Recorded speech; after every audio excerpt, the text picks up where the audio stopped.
வெளியுறவுத்துறை அமைச்சர் ஜெய்சங்கருக்கு முதலமைச்சர் மு.க.ஸ்டாலின் மீண்டும் கடிதம் எழுதியிருக்கிறார்.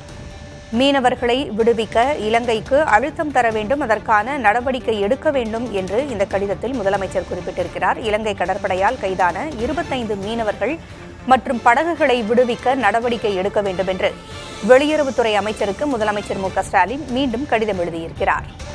கூடுதல் விவரங்களை வழங்க செய்தியாளர் ஸ்டாலின் இணைந்திருக்கிறார். ஸ்டாலின், கடிதத்தில் வேறு என்னவெல்லாம் குறிப்பிடப்பட்டிருக்கிறது?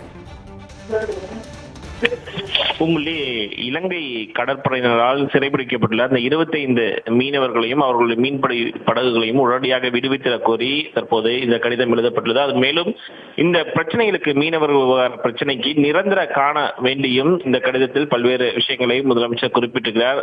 குறிப்பாக தமிழ்நாட்டு மீனவர்களின் பாரம்பரிய உரிமைகளை நிலைநாட்டும் வகையில் மீனவர்களுக்கு தொடர்ந்து இடையூறு விளைவித்து வரும் இந்த பிரச்சனைக்கு நிரந்தர தீர்வு காண தேவையான உறுதியான நடவடிக்கைகளை எடுக்குமாறு ஒன்றிய வெளியுறவுத்துறை அமைச்சர் ஜெய்சங்கருக்கு தமிழ்நாடு முதலமைச்சர் இந்த கடிதத்தை எழுதியிருக்கிறார்.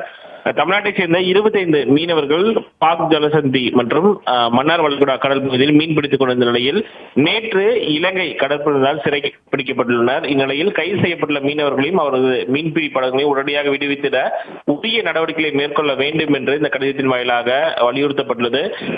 ஏற்கனவே இந்த சிறைப்பிடிக்கப்பட்ட அந்த மீனவர்களுடைய குடும்பங்கள் பல்வேறு போராட்டங்களில் ஈடுபட்டு வரக்கூடிய நிலையில் உடனடியாக இதற்கான தேவையான நடவடிக்கையை எடுக்குமாறு தற்போது இந்த கடிதத்தின் வாயிலாக வலியுறுத்தப்பட்டுள்ளது. பிரச்சனைக்கு நிரந்தர தீர்வு காண வேண்டும்.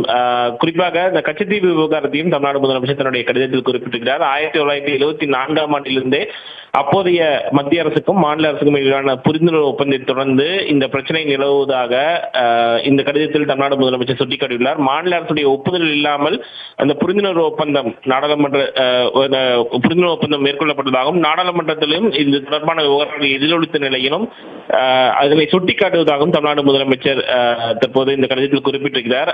தமிழ்நாட்டு மீனவர்களுடைய பாரம்பரிய உரிமைகளை நிலைநாட்டும் வகையில் மீனவர்களுக்கு தொடர்ந்து இடையூறு விளைவித்து வரக்கூடிய இலங்கை அரசிடம் பேசி இது தொடர்பான பிரச்சனைகளுக்கு நிரந்தர தீர்வு காண வலியுறுத்துவதாக முதலமைச்சர் குறிப்பிட்டிருக்கிறார். தகவல்களை வழங்கியமைக்கு நன்றி ஸ்டாலின்.